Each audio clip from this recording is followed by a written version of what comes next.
गोविंद राधे बोलो गोपाल राधे।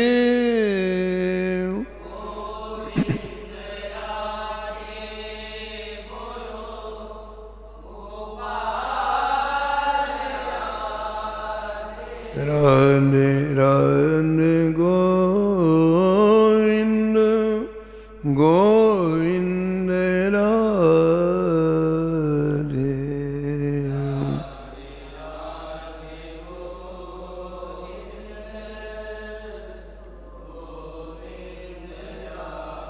राधे राधे गोविंद गोविंद राधे।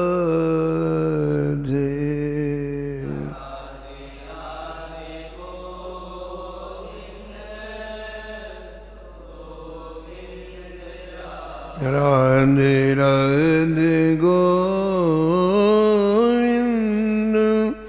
गोविंद राधे।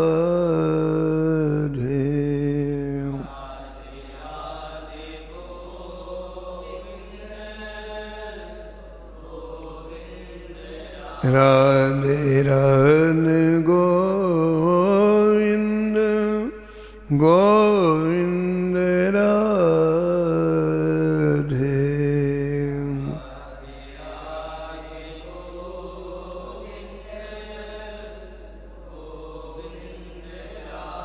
राधे राधे गोविंद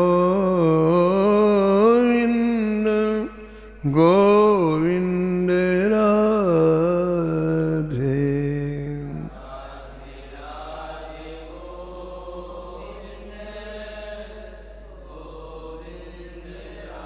श्री जानकी वल्लभ लाल की। श्री मंगल मूर्ति हनुमान जी महाराज की। सपरिकर श्री भक्तमालन जी की।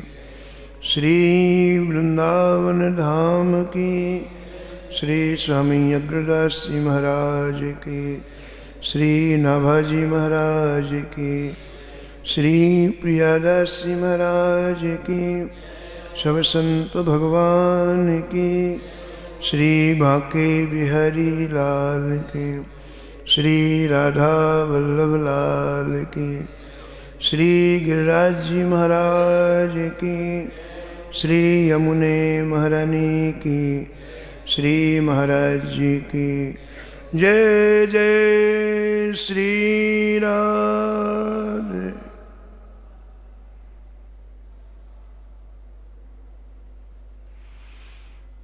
प्रातः स्मरणी परम वंदनी श्री नाभाजी महाराज परम पावन ग्रंथ श्री भक्तमाल में भक्तों के दिव्य चरित्रों का वर्णन किया है।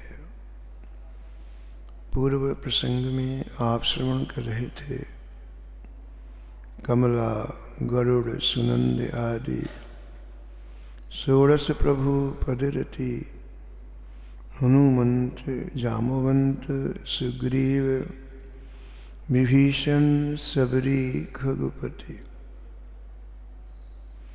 ध्रुव उद्धव अम्बरीश विदुर अक्रूर सुदामा चंद्रहासु चित्रकेतु ग्राह्य गज पांडव नामा कौसारो कुंती वधु पट ऐचत लज्जा हरि हरि वल्लभ सब प्रार्थों जिन चरण रेणु आशा धरी। श्री नभ गोस्वामी जी इस छप्पे में कई प्रेमियों का स्मरण किया है। उनमें आप परम भागवत श्री चंद्रहास जी का परम पावन चरित्र श्रवण कर रहे थे। चंद्रहास जी को अनेक तरह से पढ़ाने का प्रयास किया गया,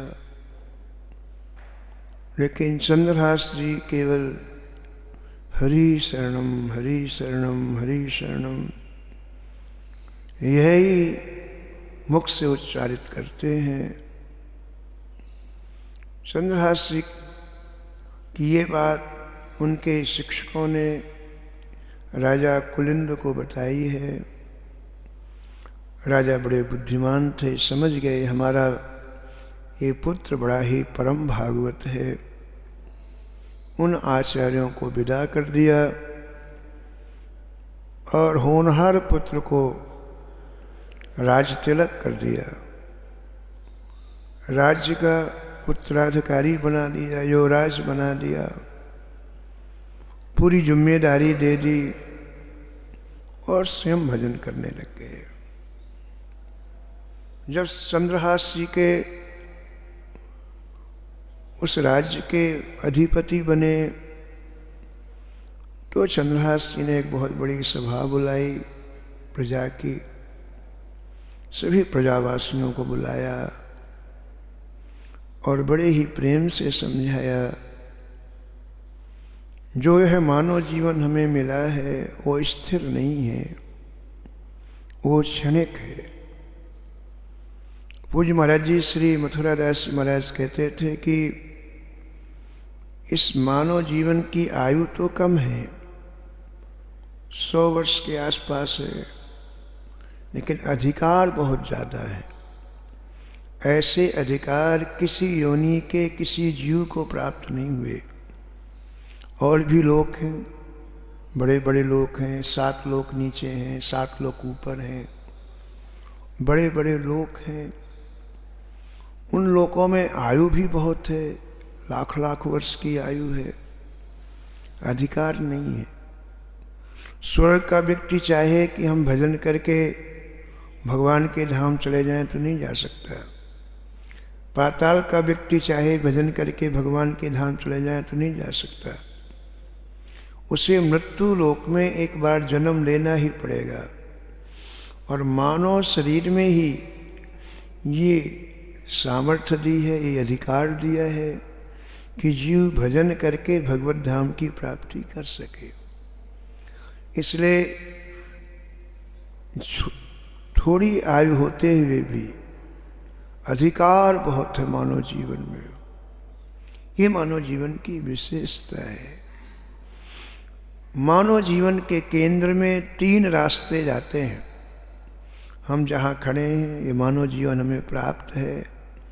यहाँ से 3 धाराएं हैं, 3 रास्ते जाते हैं।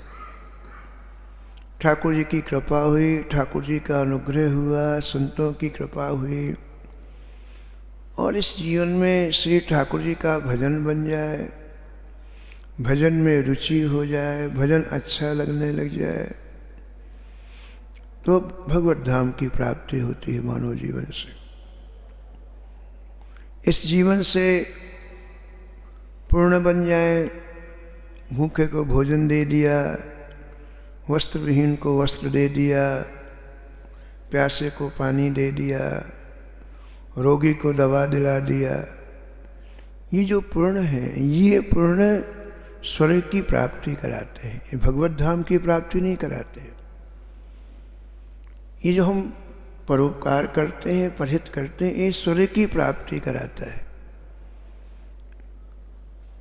पूज्य महाराज जी कहते थे कि कुछ ऐसे पूर्ण हैं जो भगवत प्राप्ति कराते हैं, वो बड़े सामर्थ्यशाली पूर्ण हैं। पूर्णों में भी अलग अलग कैटेगरी है। ये सामान्य पूर्ण जो होते हैं, भूखे को भोजन, रोगी को दवा, इससे स्वर्ग की प्राप्ति होती है। कौन से पूर्ण भगवान के धाम में ले जाते हैं? एक उदाहरण देते थे महाराज जी कि एक कोई संत थे, बड़े भजनानंदी थे, कोई संग्रह नहीं था उनके जीवन में, केवल एक कोपीन पहनते थे और निवास कहीं नहीं। प्रातःकाल उठते चल देते, जिस दिशा में चलते चलते ही जाते, चलते ही जाते, चलते ही जाते, और जहाँ दोपहर होती वहाँ कोई भिक्षा मांग लेते हो, जहाँ प्यास लगती वहाँ पानी पी लेते, चलते ही जाते, चलते ही जाते, जहाँ सूर्यास्त हो जाता वहाँ सो जाते, कोई स्थान का मतलब नहीं। ऐसे उनका जीवन था। तो ऐसे संत एक बार दोपहर में जा रहे थे, ज्येष्ठ की दोपहरी थी, बहुत जोर की प्यास लगी। तो जब प्यास लगी तो देखने लग गए कहीं पानी है, बाएं दाएं देखने लग गए। तो क्या देखा, खेत में मेड़ होती है, खेत होता है उसमें मिट्टी की मेड़ होती है, छोटी सी दीवार होती है, उसी के ऊपर मेड़ होती है। उस मेड़ में एक पतली सी नाली बनी हुई थी, उसमें पानी जा रहा था, बड़ा स्वच्छ जल था। किसी खेत का कोई किसी का खेत था, कोई किसान था, तो अपने खेत में पानी दे रहा था, फसल की सुरक्षा के लिए पानी दे रहा था।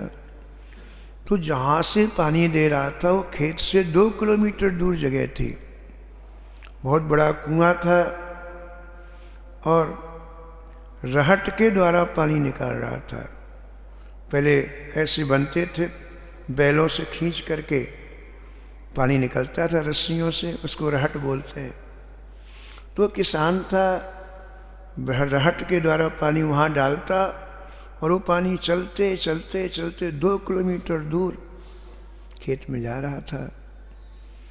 उन महात्मा जी ने देखा जल निर्मल है, तो बाएं मुड़े, दोनों ऐसे अपने, बस यही पात्र था, उनकी अंजलि ही पात्र थी, वो झुके, एक बार पिया, तृप्ति नहीं हुई, दोबारा पिया, तृप्ति नहीं हुई, तिबारा पिया, तृप्ति हो गई। जल पीते ही तृप्ति हो गई।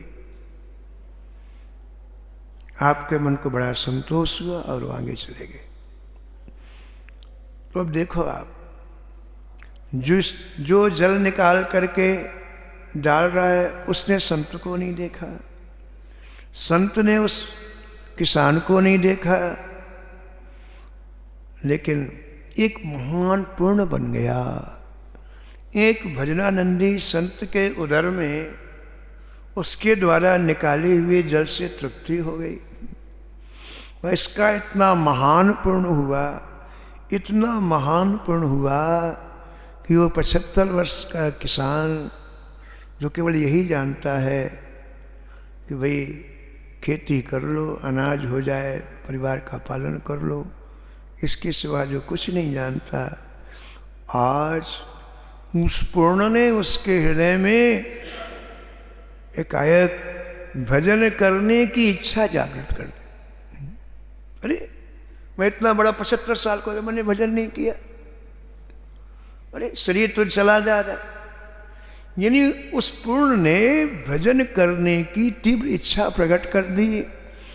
उसने वहीं काम छोड़ दिया खेत का और सीधे गया महाराज किसी संत के पास, उनसे उपदेश लिया और भजन करके भगवत धाम चला गया। तो पूर्ण भी कई तरह के, ऐसे पूर्ण बन जाए हमसे, वो पूर्ण भगवान का भजन कराने वाले होते हैं। तो हम ये निवेदन कर रहे थे, मनुष्य जीवन एक ऐसे तिराहे में खड़ा है कि भजन कर लो तो भगवान के धाम में चले जाएं, पूर्ण कर लो तो स्वर्ग में चले जाएं। स्वर्ग और धाम में क्या अंतर है? धाम में जाने के बाद जीव कभी वापस नहीं आता है मृत्यु लोक में। धाम में श्री ठाकुर जी की निरंतर सन्निधि रहती है। धाम में ये जीव ठाकुर जी की किसी न किसी सेवा में रहता है, और स्वर्ग जाने के बाद जीव को वापस आना पड़ता है मृत्यु लोक में। आपके पुण्य जब तक रहेंगे आप स्वर्ग में रहेंगे, वहाँ ठाकुर जी नहीं है, वहाँ विभिन्न प्रकार के भोग हैं। जिन भोगों की आपकी आकांक्षा यहाँ पर है वो स्वर्ग में प्रचुर मात्रा में आपको मिलते हैं। शरीर भी आपका वहाँ युवा रहता है, शरीर सुंदर रहता है, भोग की प्रचुर सामग्री रहती है, लेकिन कब तक? जब तक आपके पूर्ण है।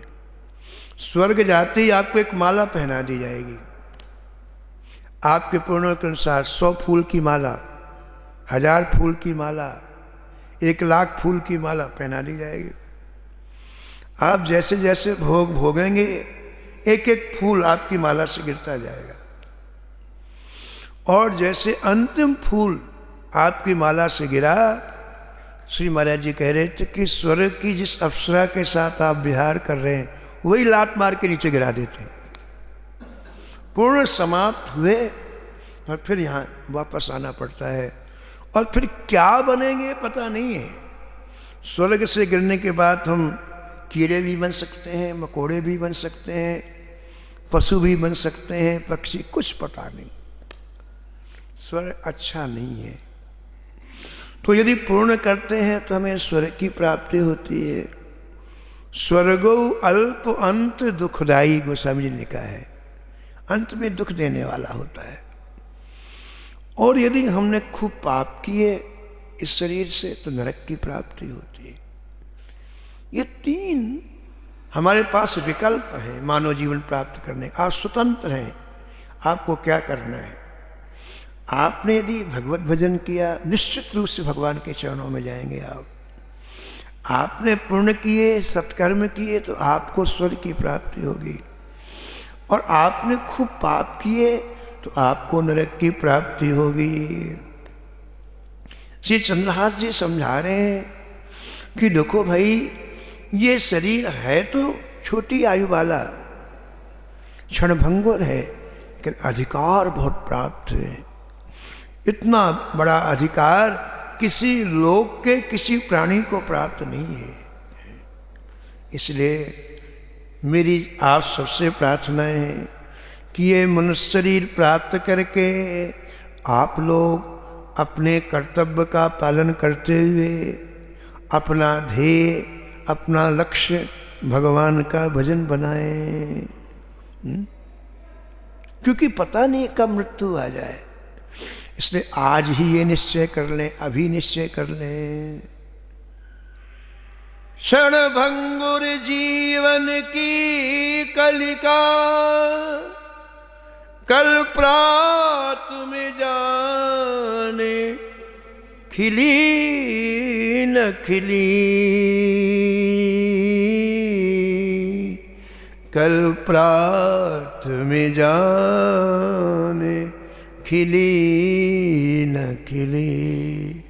मलयाचल शीत सुगंध हवा, मलयाचल शीत सुगंध हवा, कल प्रात में जाने मिली न मिली, कल प्रात में जाने मिली न मिली।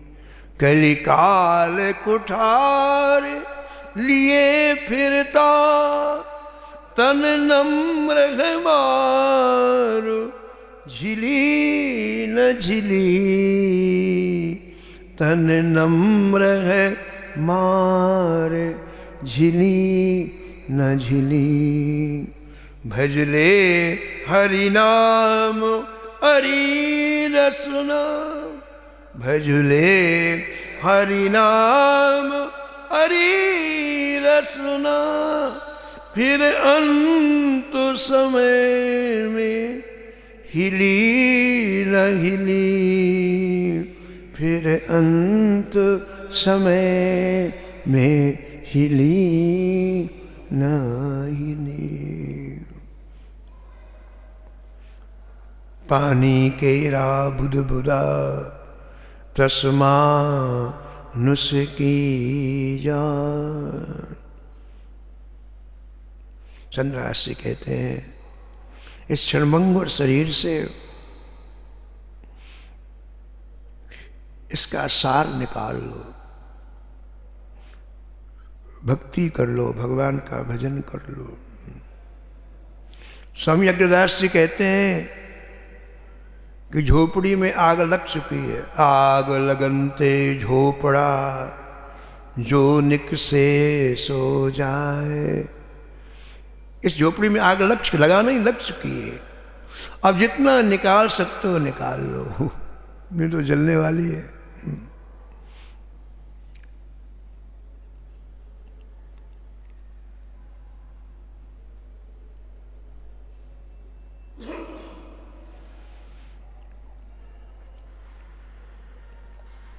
तो श्री चंद्रहास जी ने प्रजा को बुला करके ये संदेश दिया कि मेरी आपसे प्रार्थना है कि इस मनुष्य शरीर को पाने के बाद आप लोग भक्ति को अपना ध्येय बनाएं, अपना लक्ष्य बनाएं और एक एक श्वास व्यर्थ में मत जाने दें।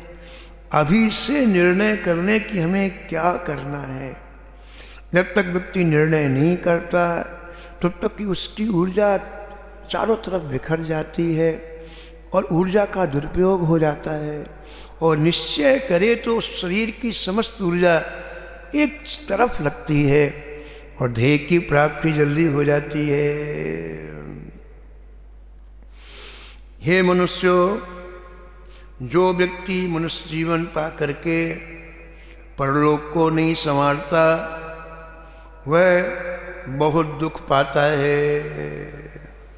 जो न तरे भव सागर नर समाज वस पाए, सो कृत निंदक मंदमती आत्मा गति पाए।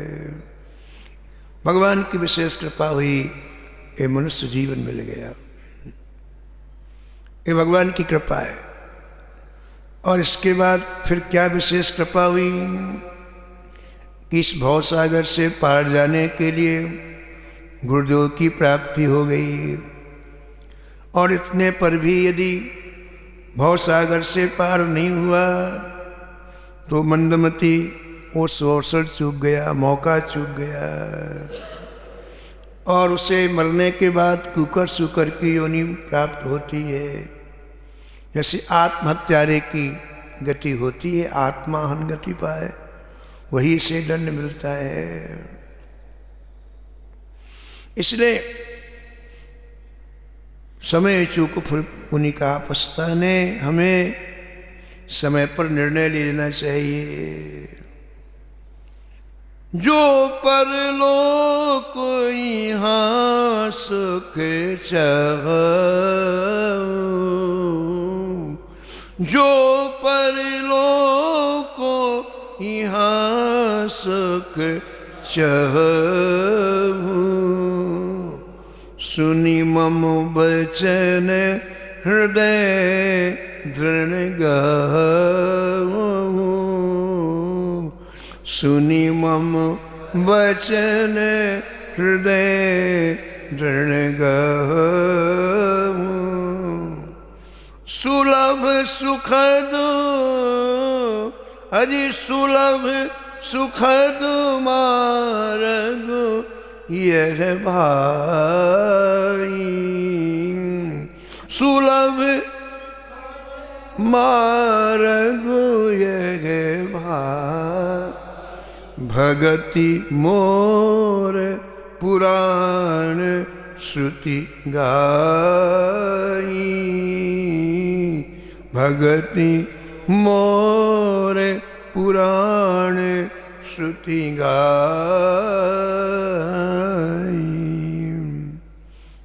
संपूर्ण प्रजा श्री चंद्रहास की आज्ञा का पालन किया और संपूर्ण प्रजा ने अपना लक्ष्य श्री ठाकुर जी का भजन बना लिया।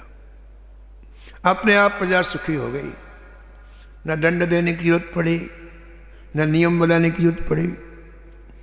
लक्ष्य हमारा जब सुस्थिर हो जाता है, पवित्र लक्ष्य हो जाता है, तो जीवन अपने आप दिव्य बन जाता है, महान बन जाता है। सब लोग अपने कर्तव्य का पालन करने लगे, लेकिन ध्येय भगवत भजन। सब कर मांग ही एक फल, राम चरण रति हो। सब करने के बाद ध्येय क्या है, ये खास बात। हम मंदिर में हैं, हमारा ध्येय भगवान नहीं है, हमारा ध्येय भगवान नहीं है। निश्चित रूप से हमें नरक की प्राप्ति, खूब मंदिर में कोई फर्क नहीं पड़ना। ध्येय संसार है, ध्येय संसार की वस्तु है, संसार के बिल्कुल। एक व्यक्ति खेत में काम कर रहा है और उसका ध्येय भगवान है, वो मंदिर में नहीं है। और उसको निश्चित रूप से भगवत प्राप्ति होगी, भगवान के धाम की प्राप्ति। सारा खेल ध्येय का है, ध्येय का, लक्ष्य का है। तो पूरा राज्य महाराज परम सुखी हो गया। चंद्रहास जी ने कहा देखो, आपको कोई कर देने की आवश्यकता नहीं है, जितना कमाओ परिवार का पालन करो, ठाकुर की सेवा में लगाओ, संतों की सेवा में, फिर बचे तो दो, ना बचे तो मत दो। बस पहले कोई टैक्स लेने की जरूरत नहीं है, जितना कमाओ उसमें सत्कर्म करो, अच्छे कार्य करो। महाराज प्रजा बड़ी सुखी हुई, जय जयकार करने लगी। जगह जगह कहीं भगवान की परम पावन कथा हो रही है, कहीं हरिनाम हो रहा है, कई लोग परोपकार में लगे हुए। ईर्षा द्वेष पाखंड दंभ मात्सर सब विदा हो गए, राम राज्य की स्थापना हो गई, सब लोग सुखी हो गए, सब सचरित्र हो गए। ऐसा राज्य श्री चंद्रहास जी ने महाराज अपने राज्य का ऐसा ढांचा बनाया जिसका वर्णन प्रियादास महाराज करते हैं। रहे जाके देश सो नरेश कछु पावे नहीं, बांह बल जोर दियो सचो पठाई के, सचो पठाई के। इनके पिताजी चंदावती नगर के जो राजा थे श्री कुलिंदक जी, वो कुंतलपुर नरेश को 1000 स्वर्ण मुद्राएं कर के रूप में देते थे। कुंतलपुर बड़ा राज्य था, ये छोटा राज्य था। लेकिन जब चंद्रहास जी हुए तो उन्होंने कर देना बंद कर दिया। क्यों कर देना बंद कर दिया? हमारी प्रजा से ही कुछ नहीं बचता, प्रजा के उपयोग के लिए धन की आवश्यकता पड़ती है, तो उन्होंने वार्षिक कर देना बंद कर दिया। तो कुलिंदक ने वर्ष के अंत में मंत्रियों से पूछा कि भाई वहाँ से कर क्यों नहीं आता है? बोले कि नया राजा बना है, वो कर नहीं देता है। अपने मंत्री से कहा जाओ उसको कहो या तो कर दे या युद्ध के लिए तैयार हो। दृष्टबुद्धि मंत्री था, दृष्टबुद्धि को भेजा गया। दृष्टबुद्धि आया है, दृष्टबुद्धि आया, बड़ा सम्मान किया चंद्रहास जी ने। और दृष्टबुद्धि ने, ये तो जिंदा है, ये तो जीवित है, इसे तो मार दिया गया था, एक कैसे जीवित है? अब कर लेना तो भूल गया, उसके अंतःकरण में आग लग गई। अरे जल्लादों ने इसे मारा नहीं और राजा और बन गया है। महाराज देखो द्वेष कितना खतरनाक होता है, कितना खराब होता है। चंद्रहास जी को कोई द्वेष नहीं है, संत है, वो सब भूल गए, लेकिन उसको द्वेष है। बड़ी अच्छी जगह ठहराया गया, खाने पीने की अच्छी व्यवस्था की गई, लेकिन महाराज उसने एक षड्यंत्र रचा। रात्रि में एक पत्र लिखा रात्रि में दुष्टबुद्धि मंत्री ने, और प्रातःकाल चंद्रहास जी को बुला के कहा देखो बेटे तुम राजा बन गए, मुझे बड़ी खुशी हुई है, लेकिन तुमको तो पता है कि तुमसे बड़े राजा कुंतलपुर स्टेट के हैं, और जब तक वो तुम्हारे कागज में मुहर नहीं लगा देंगे तब तक तुम पक्के राजा नहीं माने जाओगे। तो मैंने चिट्ठी लिख दिया है, ये चिट्ठी तुम मेरे बेटे को दे दो जा करके, और उसमें वो दस्तखत बनवा देगा, मुहर लगवा देगा, फिर तुम पक्के राजा बन जाओगे। बेचारे सीधे साधे चंद्रहास जी उसके कहने से घोड़े में बैठ करके वहाँ से कुंतलपुर के लिए रवाना हुए। चिट्ठी उन्होंने यहाँ पाग में खोस ली, उसकी बोले चिट्ठी खोलना नहीं, सौगंध है मेरी। बोले नहीं खोलो। थक गए थे, शाम के कुंतलपुर के बाहर एक बढ़िया सुंदर उद्यान था, विचार किया घोड़े को पानी पिला दूं, थोड़ा विश्राम कर लूं। पानी पीने लग गया, वृक्ष के नीचे बैठ गए, थोड़ी आंख बंद हो गई। इतने में उसी दृष्टबुद्धि की पुत्री उस बाग में सहेलियों के साथ भ्रमण करने के लिए आई, और एकाएक उसकी दृष्टि चंद्रहास जी के ऊपर पड़ी। देखते उसका मन आकर्षित हो गया। उसने अन्य सखी सहेलियों को छोड़कर अकेले में आई हो, देखा कि इनकी आंख बंद है और इनके सिर के ऊपर कोई कागज लगा हुआ है। पगड़ी से कागज निकाला उसने, उसको खोल के देखा, उसमें लिखा था, मेरे बेटे मदन, पत्र पाते ही इस व्यक्ति को विष दे देना। मेरे बेटे मदन, पत्र पाते ही इस व्यक्ति को विष दे देना। यह देख करके उसको बड़ा कष्ट हुआ, दुष्ट बुद्धि की पुत्री को बड़ा कष्ट हुआ। अरे राम राम, मेरे पिता की बुद्धि खराब हो गई है, इतना अच्छा है राजकुमार और इसको विष देने के लिए कह रहे हैं। बड़ी देर तक विचार करती रही, इनके प्राण कैसे बचाए जाएं। और भगवान की लीला देखो आप, उसका नाम था विषया। तो जब वो छोटी थी तो सोच रही थी कि मेरे पिताजी ने कैसे मेरा नाम रखा है, अच्छे अच्छे नाम सब मेरी सहेलियों के हैं, मेरा नाम विषया रखा है। आज उसे याद आया कि ये काम ठीक है, विष देने को पिताजी ने कहा है, मैं एक काम करती हूँ, काजल से इसमें या और बना देती हूँ तो विष की जगह विषया हो जाएगा। बस महाराज उसने एक सीख से अपना काजल आंख से निकाला, विष की जगह विषया लिख दिया। अब वो क्या हो गया, विस्मस्मयी प्रदातव्यम तुया मदन सत्र में, कार्या कार्यम न दृष्टव्यम, कर्तव्यम खलु में प्रियम। बेटा तुम पत्र पाती से विष दे देना, कार आकार के बारे में कुछ मत सोचना, लेकिन वो विष की जगह अब विषया हो गया। बड़ी खुशी कि अब मेरा काम बन गया। हर्षित होकर के वापस सहेलियों के साथ राजमहल में चली गई। महाराज नींद खुली, चंद्रहास से उठे, घोड़े में बैठे, महल में गए। इनका बेटा दुष्ट बुद्धि का नाम मदन था। मदन मिला, उन्होंने चिट्ठी दी। मदन चिट्ठी पढ़ते बड़ा खुश हुआ कि देखो इतना अच्छा राजकुमार है, मेरा जीजा बनेगा, मेरा बहनोई बनेगा।